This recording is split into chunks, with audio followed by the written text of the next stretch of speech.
Welcome to a Foxy Tech Tips tutorial on changing your HouseParty profile image.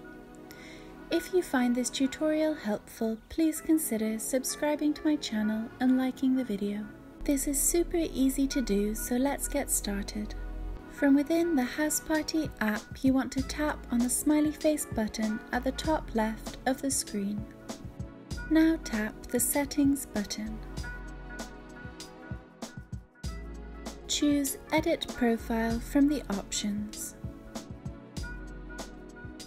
Tap the Profile Image area and then select Choose from Library. Select the image you want to use. You can now crop the image's size to your liking. Tap the Crop button once done.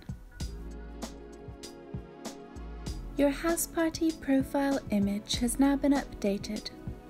And that draws an end to this tutorial. Please like the video if you found it helpful, and subscribe to Foxy Tech Tips for more HouseParty tips and tricks.